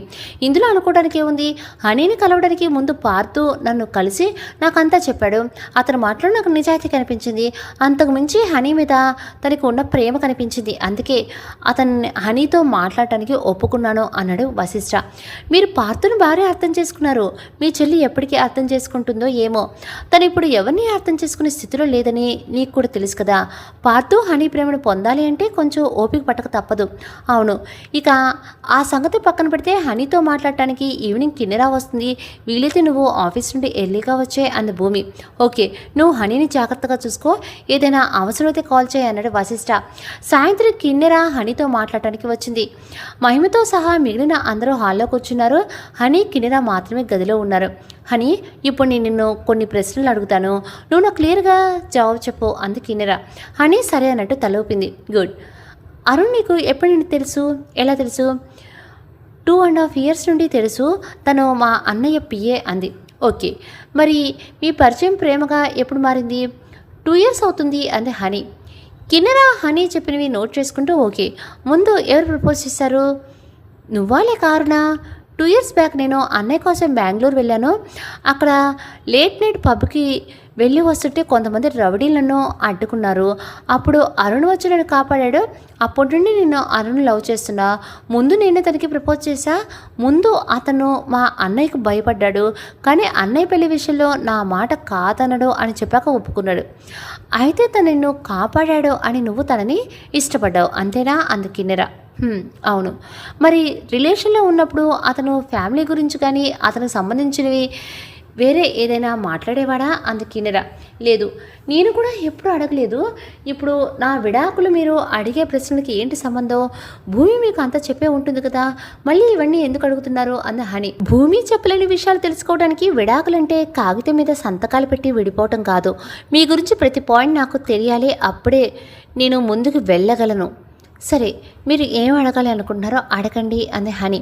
ఓకే, లాస్ట్ 2 ఇయర్స్లో అరుణ్ నిన్ను ప్రేమిస్తున్నాడని నువ్వు పూర్తిగా నమ్మావు. మరి అతను నిన్ను మోసం చేశారని నీకు ఎప్పుడు తెలిసింది? అరుణ్ మా పెళ్ళి కొన్ని రోజుల ముందు నుండి నాతో సరిగ్గా మాట్లాడేవాడు కాదు. ఆ తర్వాత అతను ఫోన్ కూడా స్విచ్ ఆఫ్ వచ్చింది. ఏమైందో అర్థం కాక చాలా టెన్షన్ పడ్డాను. అయితే ఒకరోజు నేను ప్రెగ్నెంట్ అని తెలిసింది. ఆ రోజు చాలాసార్లు అతనికి చాలా కాల్స్ చేశాను. ఎప్పటికో లిఫ్ట్ చేసి నాకు పెళ్లి జరగబోతుంది, నువ్వు నన్ను మర్చిపో అన్నాడు. అతని మాటలు విన్నాక నేను మోసపోయానని తెలిసింది. ఆ విషయం ఇంట్లో వాళ్ళకి చెప్తే ధైర్యం లేక సూసైడ్ చేసుకునే ప్రయత్నం చేశాను. కానీ భూమి నన్ను కాపాడింది. ఆ తర్వాత తనే నన్ను అరుణ్ దగ్గరికి తీసుకుని వెళ్ళింది. అక్కడికి వెళ్ళాక తెలిసింది అరుణ్ మమ్మల్ని రప్పించడానికి ప్లాన్ చేశాడని. ఆస్తి ఇస్తేనే పెళ్లి చేసుకుంటాను, లేకపోతే నా గురించి మీడియా ముందు తప్పుగా చెప్తానని బెదిరించాడు. అన్నయ్య నా గురించి ఆలోచించి తన ఆస్తి అంతా వాళ్ళకి రాసి ఇచ్చేశాడు. ఓకే, అతను మోసం చేశాడని తెలిసిన నువ్వు ప్రెగ్నెంట్ అని ఓకే ఒక్క కారణంతో అతను పెళ్లి చేసుకున్నావు అంతేనా? అవును అంది హని. మరి ఆ బిడ్డ కోసం అతనితో ఉండకుండా విడాకులు ఎందుకు తీసుకోవాలనుకుంటున్నావు? ఎందుకు నీ మనసులో అలాంటి ఆలోచన వచ్చింది? ముందు నాకు విడాకులన్న ఆలోచన రాలేదు.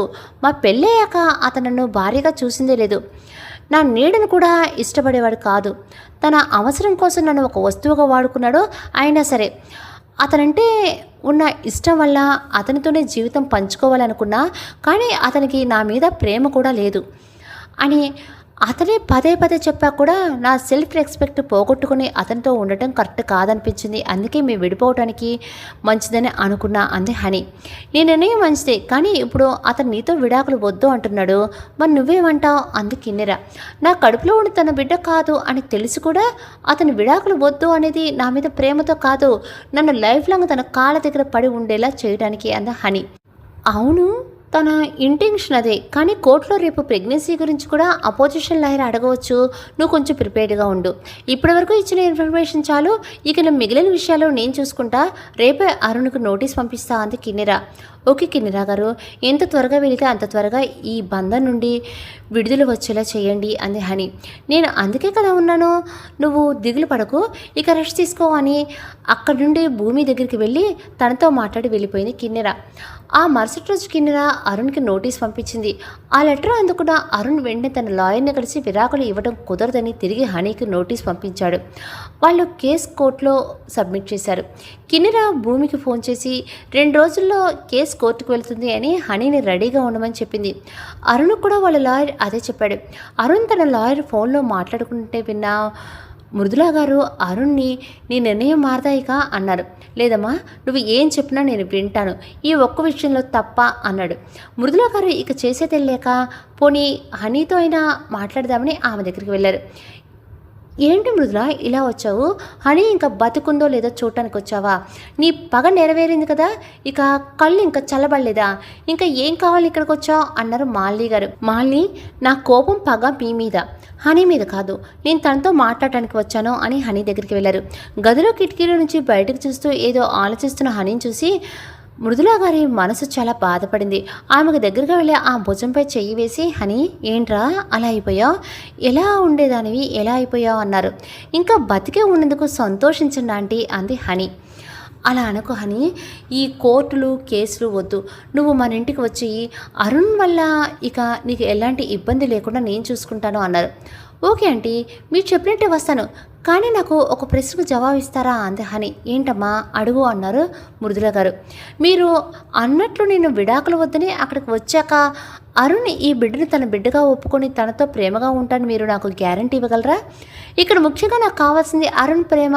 ఆ ప్రేమ మీరు నాకు ఇప్పిస్తా అంటే నేను ఇప్పటికిప్పుడు మీతో వస్తా అంది హని. హనీ ప్రశ్నకు సమాధానం చెప్పలేకపోయారు మృదుల గారు. ఏంటంటే మాట్లాడరు, చెప్పండి, మీరు గ్యారంటీ ఇస్తానంటే నేను మీతో వస్తా అంది హని. ఆవిడ ఇంకా మౌనంగానే ఉండటంతో నాకు తెలుసు ఆంటీ మీరు గ్యారంటీ ఇవ్వలేరని. మీకు తెలుసు అరుణ్ నన్ను ప్రేమించలేదు అని. ఇప్పుడు ఈ విడాకులు వద్దు అంటానికి కారణం నన్ను సాధించడానికని కూడా మీకు తెలుసు. అలాంటప్పుడు నేను అతన్ని నా భర్తగా ఎలా యాక్సెప్ట్ చేస్తాను? ఆ ఇంటికి ఎలా వస్తాను? నేను ప్రేమతో ముడిపడిన బంధాన్ని కోరుకుంటున్నా ఆంటీ, కానీ అరుంది అవసరంతో కూడిన బంధం, స్వార్థంతో కూడిన బంధం.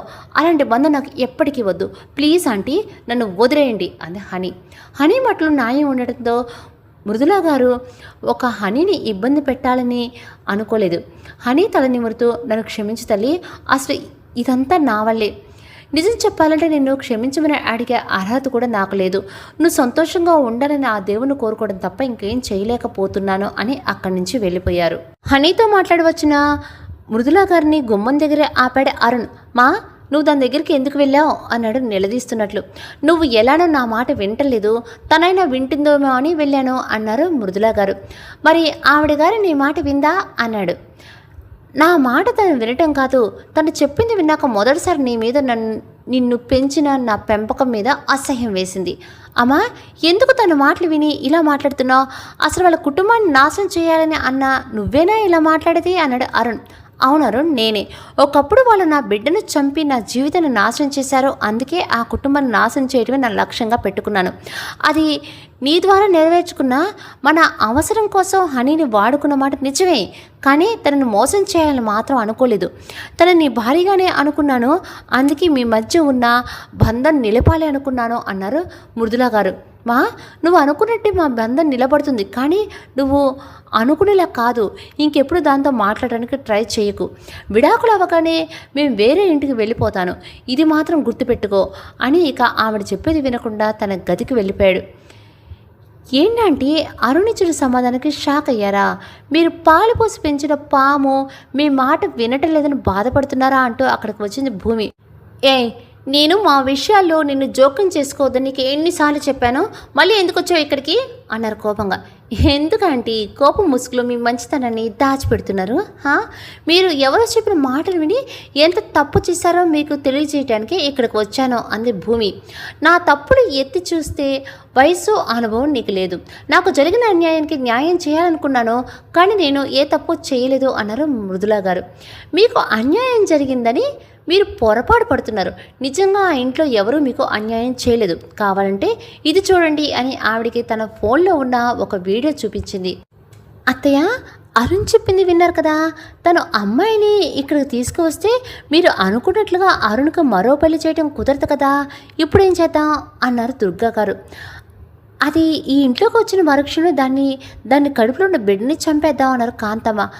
అలా చేయటం పాపం కదా అత్తయ్య. ఇదివరకు ఆ మాల్ని తన కడుపులో ఉన్న బిడ్డను చంపేద్దామని మీరు పాలల్లో కలిపిన విషం మన మృదుల తాగింది. అది మర్చిపోయారా? మళ్ళీ ఏదైనా తేడా వస్తుందేమో అని నాకు భయంగా ఉంది అన్నారు దుర్గా. ఆ రోజు ఏదో పొరపాటు జరిగింది. నా కూతురు ఈ ఇంటికి మహారాణి అవ్వాలని, తన బిడ్డ ఈ ఇంటికి వారసుడు అవ్వాలి అనుకొని ఆ మాలిని దాని బిడ్డను అడ్డు తొలగిద్దాం అనుకున్నాను. కానీ చివరి నిమిషంలో మాలిని తన కోసం ఇచ్చిన పాలని మృదులాకిచ్చింది. దాంతో మృదుల కడుపులో ఉన్న బిడ్డ చనిపోయాడు. అదృష్టం నా కూతురు బతికింది. మీరు ఆ నేరాన్ని తెలివిగా వాళ్ళ మీదకి నెట్టారు. మృదుల మనసులో విషయాన్ని నింపి వాళ్ళకు దూరం చేశారు. అవును, అలా చేయకపోతే మనం ఇరుక్కుపోయేవాళ్ళం. ఇప్పుడు ఎలాంటి పొరపాటు జరగకుండా చూద్దాం, నువ్వే దిగులు పడకు అన్నారు కాంతమ్మ గారు. ఆ వీడియోలో ఉన్నది అంతా విన్న మృదుల గారు మా వదినా అని గట్టిగా అరిచారు. వాళ్ళ గదిలో కూర్చుని కబుర్లు చెప్పుకుంటున్న అత్తాకోడళ్ళు మృదుల గారి గొంతు విని పరుగున హాల్లోకి వచ్చి, ఏంటి మృదుల, ఏమైందమ్మా అన్నారు. ఏమైందో మీరే చెప్పాలి అంటూ వాళ్ళకి ఆ వీడియో చూపించి ఎందుకు ఇలా చేశారో అని నిలదీశారు. మళ్ళీ ఇదంతా అబద్ధం అన్నారు కాంతమ్మ. అమ్మా, ఇది చూసాక కూడా అబద్ధం అని చెప్పాలని చూడకు. మాలిని అక్క నీకు ఏం అన్యాయం చేసిందని తన బిడ్డను చంపాలి అనుకున్నావు. నువ్వు తనకి అన్యాయం చేయాలని చూస్తే ఆ దేవుడు నీ బిడ్డను అన్యాయం చేశాడు.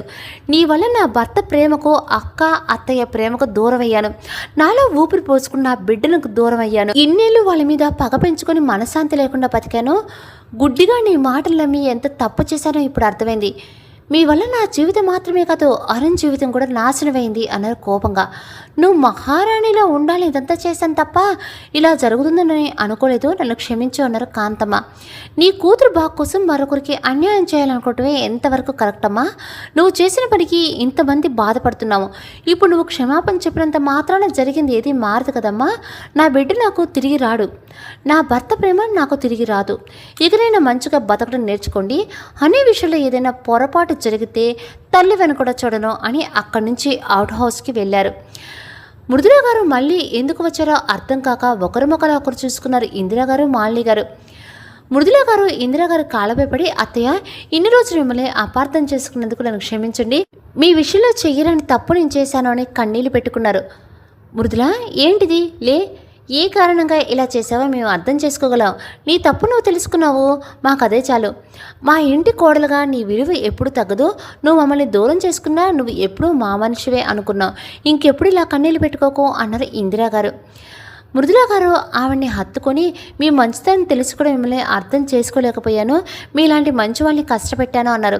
తర్వాత మాలిని గారి ముందుకు వచ్చి వెళ్ళి ఆవిడ చేతులు పట్టుకొని, అక్క నువ్వు నన్ను సొంత చెల్లిలా చూసినా అవన్నీ మర్చిపోయి మా అమ్మ చెప్పిన మాటలు విని మిమ్మల్ని అపార్థం చేసుకున్నాను.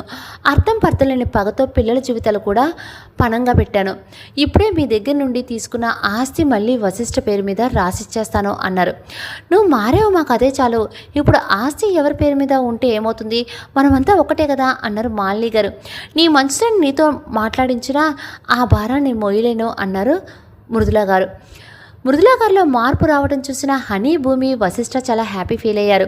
మృదుల గారు వశిష్ఠ దగ్గరికి వెళ్ళి, నిన్ను నీ కుటుంబాన్ని ఎన్ని కష్టాలు పెట్టినా, ఇంట్లో నిన్ను పనివాడిని చేసి అవమానించినా నన్ను ఏ రోజు ఒక్క మాట కూడా అనలేదు.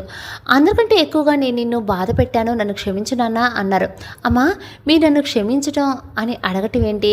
నాకు మా అమ్మ ఎలానో మీరు కూడా అలానే, మీ మీద నాకు ఎలాంటి కోపం లేదు. నువ్వు ఇలాంటి బిడ్డవు కాబట్టి నీకు పుట్టుకతోనే మంచితనం వచ్చింది అని వశిష్ఠ తలనివిరి అతని పక్కనే ఉన్న భూమిని చూస్తూ, నీకు చాలా రుణపడి ఉన్నాను భూమి, నా తప్పు నేను తెలుసుకునేలా చేసి నా వాళ్ళకు నన్ను దూరం చేశావు అని అన్నారు. ఇందులో నేను చేసింది ఏముంది, మీరు మారారు, మాకు అదే చాలు అంది భూమి. ఆ తర్వాత మృదుల గారు ఇందిరా గారి దగ్గరికి వెళ్ళి, ఇక మీరు ఇక్కడ ఉండటానికి వెళ్ళలేదు, పదండి అందరం కలిసి ఆ ఇంట్లోనే ఉందాం అన్నారు. వాళ్ళు వద్దన్న బలవంతంగా వాళ్ళని తనతోని తీసుకువెళ్లారు. అందరితో కలిసి ఇంట్లోకి వస్తున్న మృదుల గారిని అడ్డంగా నిలబడి, అమ్మా వాళ్ళు లోనికి రావడానికి వీల్లేదు అన్నాడు. అరుణ్ ఏంటిది, నేను నీతో తర్వాత మాట్లాడతాను, ముందు అడ్డులే అన్నారు. నువ్వు మాత్రమే వస్తే నీకు అడ్డుపడేదాన్ని కాదు, వీళ్ళతో పాటు వచ్చావు కాబట్టి నిన్ను కూడా ఆపాల్సి వస్తుంది. ఇప్పుడు ఏదో నానమ్మ వాళ్ళు చేసిన తప్పు తెలిసి నువ్వు రియలైజ్ అయ్యి వాళ్ళని తీసుకురావడం నాకు నచ్చలేదు. అయినా ఈ ఆస్తి నాది, ఇక్కడ ఉండే హక్కు నాకు మాత్రమే ఉంది. వీళ్ళు ఎవరు ఇంట్లోకి రావడానికి వీల్లేదు. ఒకవేళ వాళ్ళు రావాలనుకుంటే నువ్వు కూడా ఇంట్లో ఉండటానికి వీల్లేదు అన్నాడు. అరుణ్ ఏంటి నువ్వు అనేది, ఈ ఆస్తి నా పేరు మీద ఉంది మర్చిపోయావా అన్నారు. అరుణ్ గట్టిగా నవ్వుతే, పిచ్చమ్మ ఈ ఆస్తి నీ పేరు మీద లేదు, ఎప్పుడూ నీతో సంతకాలు పెట్టించుకున్నా నా పేరు మీద మార్చుకున్నాను, ఇప్పుడు ఈ ఆస్తి అంతా నా సొంతం అన్నాడు. అరుణ్ నువ్వు ఇలా చేస్తావు నేను అసలు ఊహించలేదు, ఎందుకు ఇలా చేస్తావు అన్నారు మృదుల గారు. నువ్వు ఇలా చేస్తావని నేను ముందే ఊహించి నీ దగ్గర ఆస్తి రాయించుకున్నాను, ఇక నువ్వు ఇంట్లోకి వస్తే వాళ్ళతో పాటు బయటికి వెళ్ళిపోతావో నువ్వే ఆలోచించుకో అన్నాడు. తన కన్న బిడ్డలా పెంచిన అరుణ్ అంత కటువుగా మాట్లాడేసరికి మృదుల గారు ఏం మాట్లాడాలో అర్థం కాక దీనంగా వశిష్ఠను చూశారు. అమ్మా వీడికి ఎలా బుద్ధి చెప్పాలో నాకు తెలుసు, పదండి వెళ్దాం అన్నాడు. హలో మిస్టర్ వశిష్ఠ, ఇకపై మీకు అవుట్ హౌస్లో ఉండే హక్కు కూడా లేదు, ఈ ఇంటి కాంపౌండ్ నుండి బయటకు దొబ్బేయండి అన్నాడు. నువ్వు చెప్పవలసిన అవసరం లేదు అరుణ్, నీలాంటి వాడి నీడలో ఉండటం కూడా మాకు ఇష్టం లేదు. నీ పొగరు అణచి మళ్ళీ ఈ ఇంట్లోకి ఎలా అడుగు పెట్టాలో నాకు తెలుసు. ఇప్పటి వరకు నా ఫ్యామిలీ కోసం తగ్గిన వశిష్ఠాన్ని చూసావు, ఇకపై అసలైన వశిష్ఠాన్ని చూస్తావు. ఇక గేమ్ మొదలైంది, నాతో ఆడటానికి ఆడి ఓడిపోవటానికి రెడీగా ఉండు అన్నాడు వశిష్ఠ. ఆ తర్వాత కట్టు బట్టలతో అందరూ బయటికి వచ్చారు. వశిష్ఠ ఇప్పుడు ఉన్న బలంగా ఎక్కడికి వెళ్తాం అన్నారు ఇందిరా గారు. ఇంతలో వాళ్ళ ముందుకి ఒక కారు వచ్చి ఆగింది. హాయ్ అండి, హలో. స్టోరీ చాలా అంటే చాలా బాగుంది కదా. నెక్స్ట్ అంటే లాస్ట్ ఎపిసోడ్ రేపు మార్నింగ్ కరెక్ట్గా ఇదే టైంకి పోస్ట్ చేస్తాను అన్నట్టు. మీరందరూ లాస్ట్ ఎపిసోడ్ వినాలి అంటే ఇప్పుడు ఈ ఎపిసోడ్ ఇంతటితో ముగించి రేపు మార్నింగ్ కరెక్ట్గా ఇదే టైంకి ఆ ఎపిసోడ్ పోస్ట్ చేస్తాను. అంతవరకు నమస్తే.